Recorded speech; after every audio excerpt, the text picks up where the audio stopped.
Bom dia, boa tarde, boa noite, meu guerreiro, minha guerreira. Estamos aqui mais uma vez para dar continuidade aos nossos estudos. E o nosso bate-papo hoje é sobre o crime de lesão corporal, previsto no título 1, Crime contra a Pessoa, capítulo 2 do Código Penal. Observe que a lesão corporal é um crime cheio de peculiaridades e tem um capítulo só para tratar a respeito dessa tipificação penal que tem algumas pegadinhas que a gente vai desconstituir no decorrer de nossa aula. A lesão corporal, pessoal, está prevista no artigo 129 do Código Penal e ela tem diversas gradações que iremos bater um papo sobre elas. A primeira delas está esculpida no caput, é a chamada lesão corporal de natureza leve. Observe que o Código Penal não traz essa terminologia. Contudo, quando a gente vai para a Lei 9.099, responsável por trazer a ação penal relativa à lesão corporal, ela traz exatamente essa nomenclatura. Então, o caput da lesão corporal retrata o que a gente chama de lesão corporal de natureza leve, cuja pena é detenção de 3 meses a 1 ano. Observe que, como a pena máxima desse crime é de 1 ano, a competência para julgamento em regra é do GCRIM, Juizado Especial Criminal. Há uma peculiaridade na lesão corporal que a gente não pode deixar de mencionar logo no início. Quando a gente fala em ação penal relativa a um crime, a regra, esculpida lá no artigo 100 do Código Penal, diz que quando a lei se calar, quando o tipo penal silenciar, podemos presumir que a ação penal é pública e incondicionada. A gente observa, por exemplo, o crime do artigo 121, 122, 123, 124, 25 e 26, nenhum desses tipos penais se refere ao tipo de ação penal que rege aquele delito. O que faz com que a gente chegue à conclusão que aquele crime é de ação penal pública incondicionada. Contudo, quando a gente vem para o 129, nós podemos fazer a leitura do parágrafo 1º, 2º, 3º, 4º, 5º, 6º, até o 11º. Nenhum deles vai se referir a qual tipo de ação penal rege o crime de lesão corporal. Contudo, pessoal, a gente precisa lembrar o seguinte: nosso Código Penal é de 1940. Em 1995 surge a Lei 9.099, que é a Lei dos Juizados Especiais. E ela passou a dispor sobre o procedimento que rege os crimes de menor potencial ofensivo. E a lesão corporal, como é um crime leve, cuja pena máxima não excede a 2 anos, ou seja, 1 ano, ela se submete ao rito do juizado especial. E a Lei 9.099 trouxe uma novidade. No artigo 88, ela passou a dispor que a ação penal nos crimes de lesão corporal de natureza leve e lesão corporal culposa são públicas condicionadas à representação. Olha que interessante. Quem passou a dispor sobre a ação penal no caso de lesão leve e lesão culposa foi a Lei 9.099, como dito em seu artigo 88. Então, podemos chegar à seguinte conclusão. Quando eu falo em lesão corporal, se ela for leve ou de natureza culposa, a ação passa a ser pública condicionada à representação. Se ela preencher as demais gradações, parágrafo 1º, lesão corporal de natureza grave, parágrafo 2º, lesão corporal de natureza gravíssima e parágrafo 3º, lesão corporal seguida de morte, nós temos aí a ação penal pública incondicionada regente essas gradações. Beleza? Então essa é uma peculiaridade que a gente não pode deixar de fora quando a gente fala do crime de lesão corporal. E entra mais novidade. Quais são as novidades que a gente tem que mencionar? Como a lesão corporal é um crime de menor potencial ofensivo, considerando que a pena máxima não excede a 2 anos e a mínima é inferior a 1 ano, ela comporta tanto transação penal quanto suspensão condicional do processo. Benefícios previstos lá no artigo 76 da Lei 9.099 e artigo 88 da Lei 9.099. E a lesão corporal leve, pessoal, ela tem uma peculiaridade. Qual seja, o próprio STJ reconhece que, apesar do artigo 44 do Código Penal dizer que não pode haver a conversão da pena em restritivas de direito nos crimes que são praticados mediante violência ou grave ameaça, o STJ entendeu que, como a lesão corporal de natureza leve é um crime de menor potencial ofensivo, não haveria problema na conversão. Então, entende-se de forma até majoritária que a lesão corporal de natureza leve, apesar de ser um crime com violência, que deixa uma equimose, deixa um arranhão, deixa assim marca, lembrando, a lesão corporal é um crime não transeunte, ela deixa vestígio a ser apurado por laudo pericial, até para testar se é leve, se é grave, se é gravíssimo, enfim. A lesão corporal nesse diapasão, pessoal, admite, sob a ótica dos tribunais superiores, a conversão da pena em restritivas de direito. E não tem como falar em lesão corporal e esquecer a contravenção penal de vias de fato, prevista lá no artigo 21 da Lei de Contravenções Penais. O que são vias de fato? É empurrão, puxão de cabelo, é qualquer ato que enseja contenda física que não gere lesão. Gerou lesão corporal, eu tenho crime. Então, a vias de fato constitui naquele pré-lesão corporal. São os empurrões, são os puxões de cabelo, são as formas aviltantes de entrar em contenda física sem resultar lesão. E aí nós temos uma outra peculiaridade, qual seja, a Lei de Contravenções Penais define que toda e qualquer contravenção é de ação penal pública incondicionada, porque o Ministério Público, pela Lei de Contravenções, deve agir de ofício. Contudo, sob a ótica dos tribunais superiores, até pela razoabilidade e proporcionalidade, consolidou-se o entendimento de que, se o crime de lesão corporal, que é o plus, que está à frente, que é o fim, é de ação penal pública condicionada à representação, como é que eu vou deixar uma contravenção penal se tornar de ação penal pública incondicionada? Não tem lógica. Até porque a contravenção penal é acessório do principal, que é a lesão corporal. Eu não consigo bater numa pessoa sem, em tese, praticar vias de fato. Então, como é que a ação penal na vias de fato vai ser pública incondicionada e na lesão corporal leve, pública condicionada à representação? Então, a jurisprudência ela fez uma análise sobre essa percepção, sobre esse instituto, e chegou à conclusão de que, quando se trata de contravenção penal de vias de fato, esta também passa a ser de ação penal pública condicionada à representação. Então, houve um ajuste em relação ao crime de lesão corporal. Beleza, pessoal? Então, essa peculiaridade não tem como ficar de fora. Joia? Contudo, temos outra peculiaridade que a gente tem que explorar. Em 2006, nasce a Lei 11.340, a Lei Maria da Penha. E a Lei Maria da Penha passa a dispor no artigo 17 que não cabe nos crimes regidos por ela a aplicação da Lei 9.099. Então tivemos um conflito. A Lei Maria da Penha passou a afastar a Lei 9.099 dos crimes submetidos ao seu rito. O que isso quer dizer?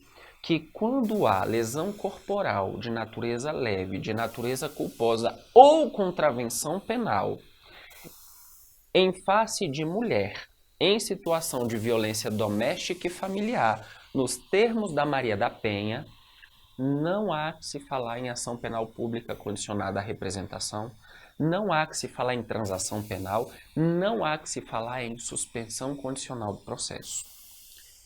O próprio STJ e o STF homologaram esse entendimento e passaram a dispor o seguinte: quando a vítima for mulher em situação de violência doméstica e familiar, não há que se aplicar nem transação penal, nem suspensão condicional do processo, visto que a Lei 9.099 não deve ser avocada quando a Maria da Penha estiver presente.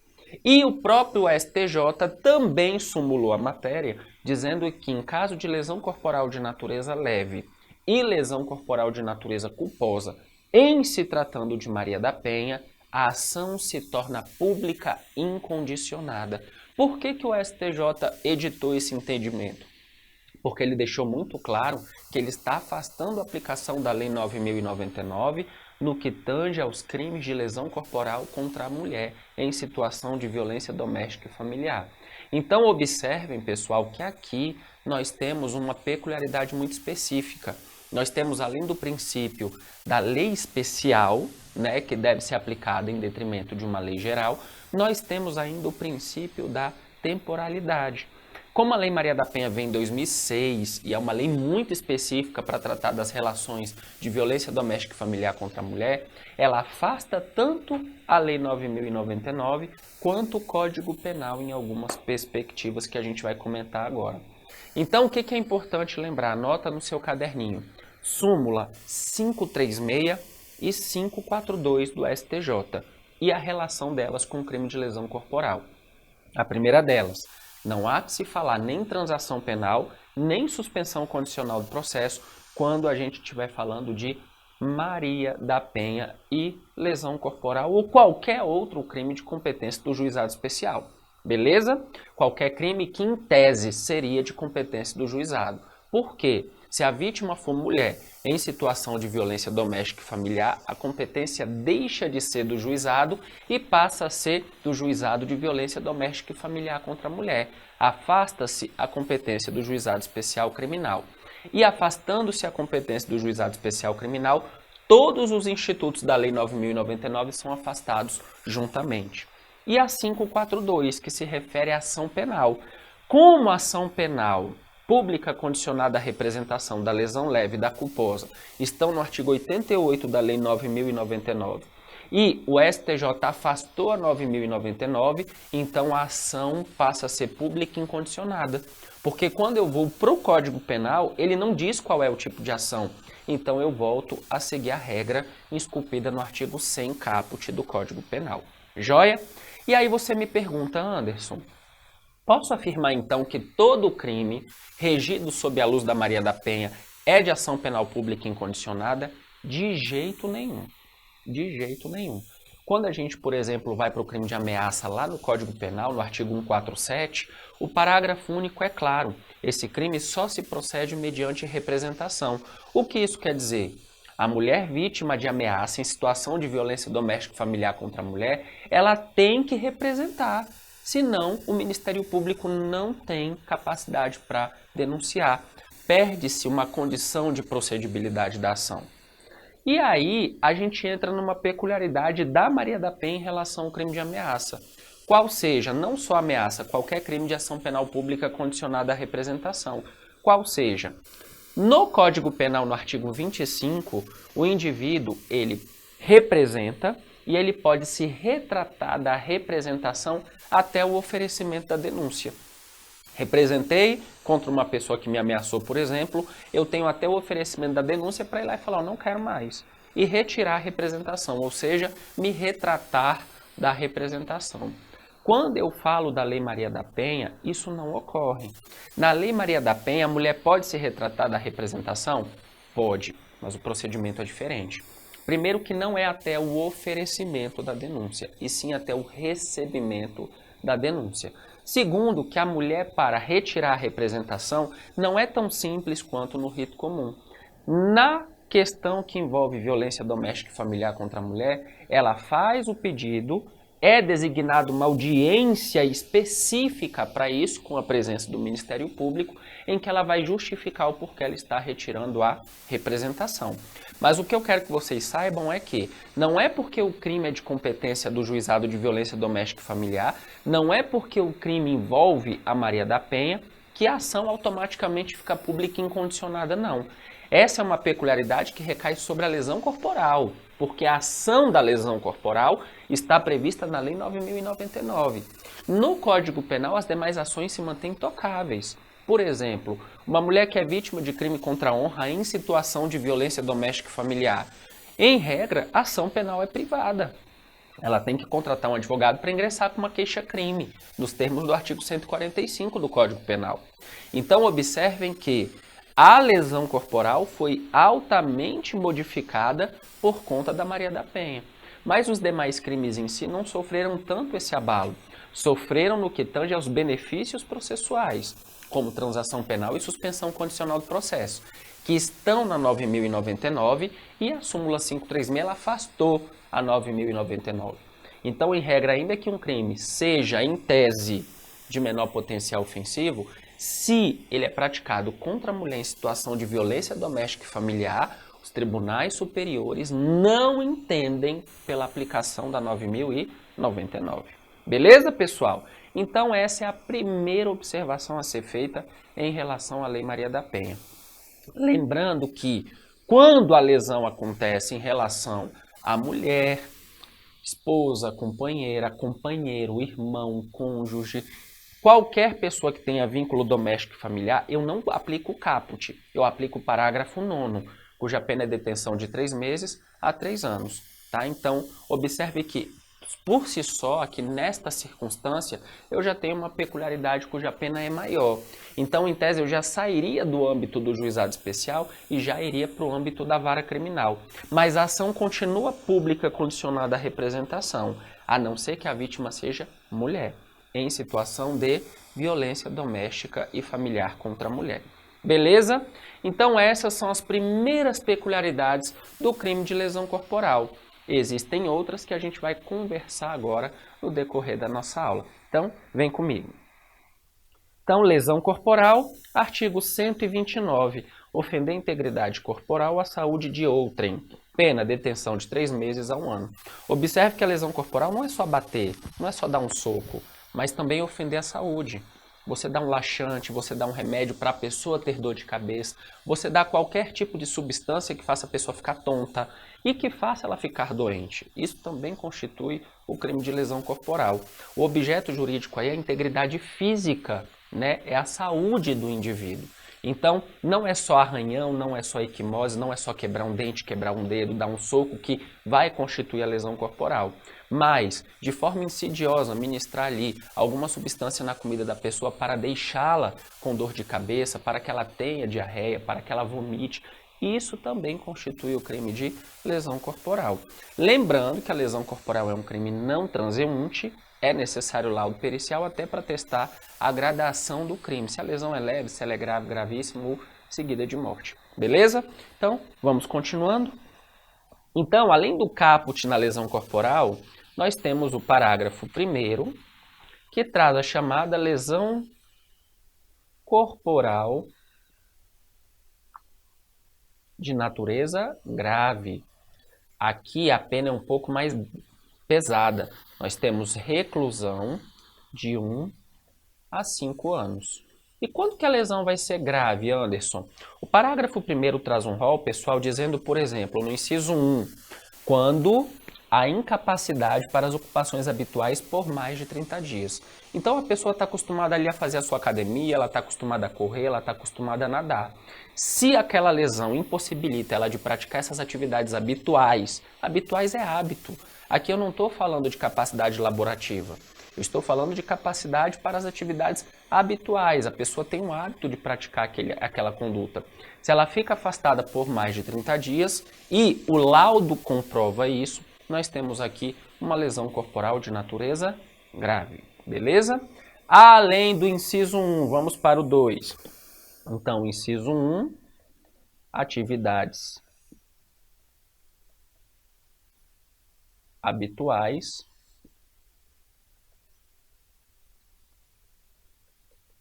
mais de 30 dias. O inciso 2 diz, se resultar perigo de vida. Pessoal, aqui nós temos que tomar muito cuidado. Por quê? Porque a linha entre a lesão corporal grave, que resulta perigo de vida, e a tentativa de homicídio é muito tênue. Então a gente precisa aprofundar e analisar o dolo do agente. Suponha que eu esteja discutindo com uma pessoa, bata nessa pessoa, essa pessoa perde o equilíbrio, cai, bate a cabeça e fica internada no hospital entre a vida e a morte. Há perigo de vida. Neste caso, fica muito claro que o meu ânimo ao empurrá-la não era, em hipótese alguma, matá-la. Eu quis empurrar para que ela caísse e se machucasse, não morresse. Então aqui, o meu ânimo era de lesão corporal, que a gente chama de ânimos laedendi. Quando uma pessoa empurra outra da escada de um local alto, né, ela pratica um ato no qual ela está assumindo o risco de matar, aqui nós temos a possibilidade da tentativa de homicídio. Então o problema falou em animus necandi, o problema falou em vontade de matar, nós vamos para a tentativa de homicídio. Se o problema deixa muito claro que o agente não quis o resultado morte e muito menos assumiu o risco desse resultado, nós temos a lesão corporal de natureza grave com perigo de vida. Beleza? Inciso 3, nós temos a debilidade permanente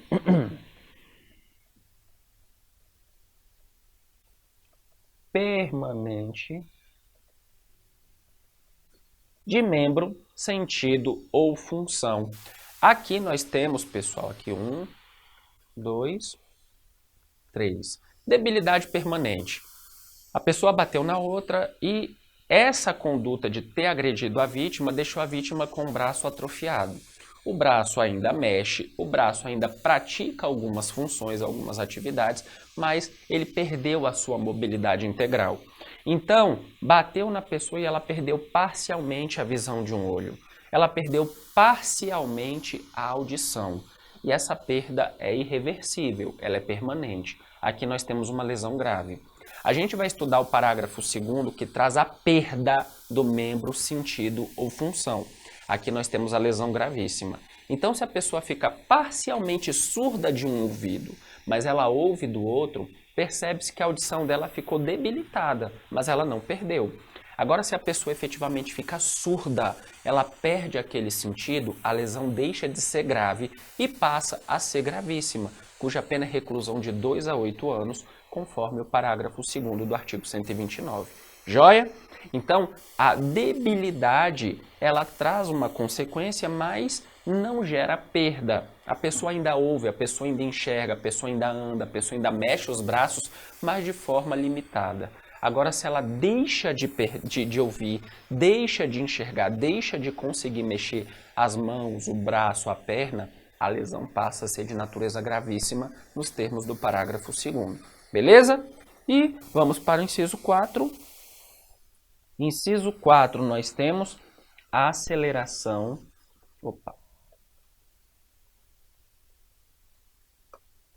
Aceleração do parto.